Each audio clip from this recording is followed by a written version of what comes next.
Welcome to Honeybee, real stories of love, lies, and betrayal, where every truth stings. Let's begin. My name is Ray, and this is the story of how the woman I fought so hard to save my marriage would had secretly been preparing my financial downfall for years.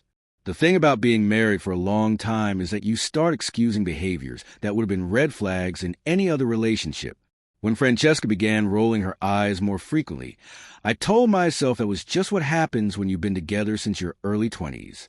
When she stopped laughing at my jokes, I figured she'd simply heard them too many times. When our conversations shrank to nothing but talk about bills and chores, I assumed that was just what marriage eventually became.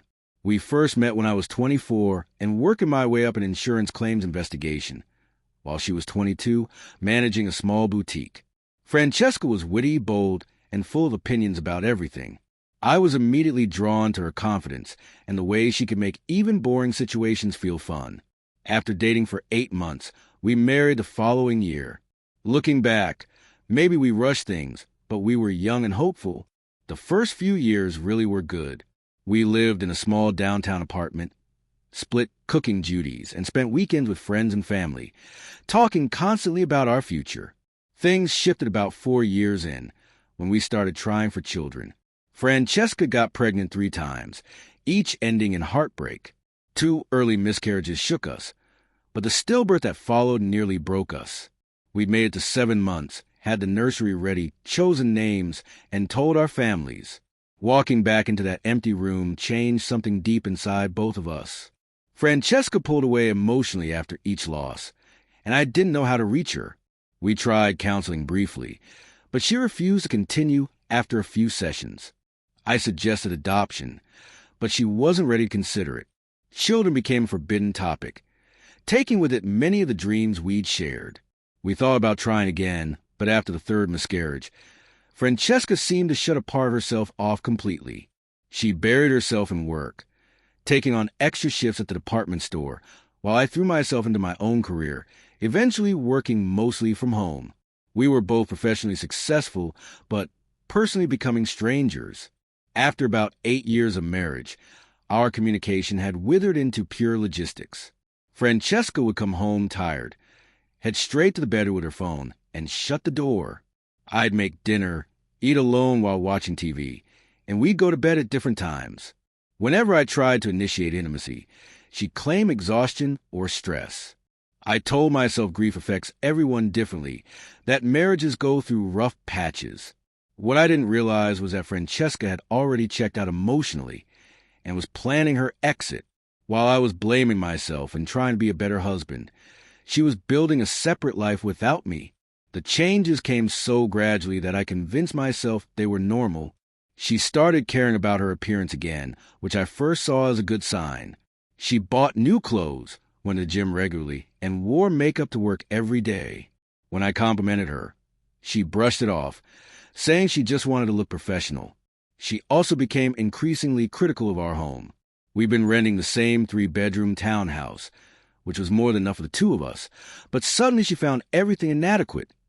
The kitchen too small, the appliances outdated, the fact that we didn't own a home embarrassing. She would show me listings of houses online and make passive-aggressive remarks about couples our age who already own property. Our social life vanished too. Francesca would avoid going out with friends, claiming she was tired or just not in the mood to be around people. Eventually, I stopped accepting invitations rather than deal with her attitude or show up alone. Physical intimacy had already been fading since the pregnancy losses, but by year 7, we were basically just roommates, polite, distant ones. We hadn't been intimate in a long time, barely touched in passing, and slept on opposite sides of the bed. I tried to bridge the gap.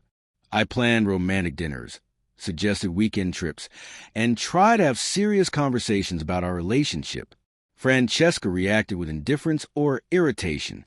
She'd scroll through her phone during dinner, decline trips because of work, and shut down conversations by saying she was too tired. I started wondering if we'd simply grown apart, or if I was just failing her somehow as a husband. Her phone habits were another clue I ignored for too long. She had always been private with her phone, but it had become extreme. She took it everywhere, even to the bathroom. kept it charging on her side of the bed, and grabbed it the second it buzzed. If I happened to be nearby while she texted, she'd tilt the screen away or wait until I left. If I asked who she was messaging, she'd give vague answers, co-workers or sister, and if I pressed, she'd get defensive, accusing me of being paranoid. Her work schedule shifted too. Suddenly she was staying late 3 or 4 nights a week, always with an excuse. Covering for someone, dealing with a customer, terrible traffic. One Saturday morning, she got ready to run errands like usual. Shower at 9:30, coffee and toast by 10:15. But that morning she seemed extra excited, checking her appearance repeatedly, changing her outfit twice before leaving around 10:30. She said she might make a few extra stops and would be back in a couple of hours. Around 11:30, I noticed her phone lying on the side of the bed. Something that never happened. At first, I thought about driving it to her, but I had no idea where she'd gone or in what order she'd run her errands. I decided to wait. By 12:30, curiosity got the better of me. The phone was locked with a 4-digit code. I shouldn't have tried, but I remembered seeing her type in something once. Numbers related to our anniversary. I tried one combination. Wrong. Then I tried our actual wedding date. Wrong again. Finally, I reversed the date, and it unlocked. I wasn't sure what I was even looking for, but what I found made my stomach drop. There it was. Tinder. I opened it with shaking hands. I'd never used the app, but I knew what it was.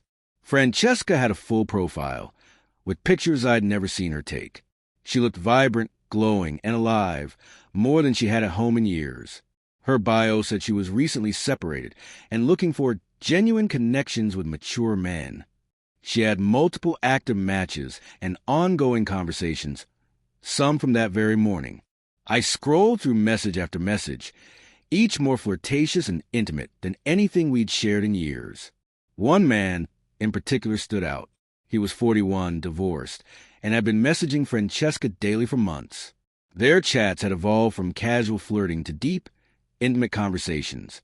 She told him about her day, share her thoughts on movies and music, all the little things that had been missing from our marriage. Then came the messages about me. She called me boring, lazy, and clueless. She mocked my attempts at romance, calling them pathetic. She complained about our sex life, describing me as selfish and unaware of her needs. The most devastating message came 2 weeks earlier, when he asked why she hadn't filed for divorce. She wrote, "I can't stand him anymore. I wish I could just disappear. But I need to wait a bit longer for the financial benefits. My sister's lawyer said 12 to 15 years is the sweet spot for lifetime alimony. I know it sounds cold, but I need to protect myself. He makes good money, and I've sacrificed everything for this marriage. I can't just walk away with nothing after all these years." His reply was encouraging. "You deserve so much better. I can't wait until you're free and we can be together properly." Their messages reference hotels, restaurants, and dates that lined up exactly with nights she'd said she was working late. What hurt most was how happy she sounded in those conversations. This was the woman I'd fallen in love with years ago. She hadn't lost her spark. She just didn't share it with me anymore. I spent over an hour scrolling through months of messages, taking screenshots of everything. This wasn't just infidelity. It was a calculated plan to stay married long enough to benefit financially, while treating me with contempt. I put the phone back where she'd left it and tried to focus on work, but I couldn't think straight. My entire marriage had just been revealed as a lie. That afternoon, I called my brother Paul. He immediately said to come over. He'd always been one of the few who hinted that Francesca seemed distant. That night at his house, I told him everything. He listened quietly and then told me to call a divorce attorney immediately and save all evidence.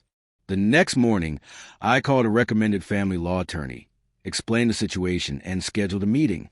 Sitting in that high-rise office made everything suddenly feel real. The attorney reviewed my screenshots carefully and told me the evidence of adultery was strong, enough to impact any alimony claims. Francesca's own words about staying for financial reasons would also hurt her case. He began drafting divorce papers and told me to keep documenting anything suspicious. For the next 2 weeks, I lived in a strange limbo. Francesca kept living her double life, seemingly unaware that I knew. I opened a separate bank account, moved my direct deposits, found an apartment, and slowly started moving my belongings to a storage unit. By the time my lawyer had the divorce papers ready, I was prepared to walk away. Instead of having her served at work, I wanted to handle it my way. She had lied and deceived me for months. She didn't deserve the courtesy of preparing her side of the story first.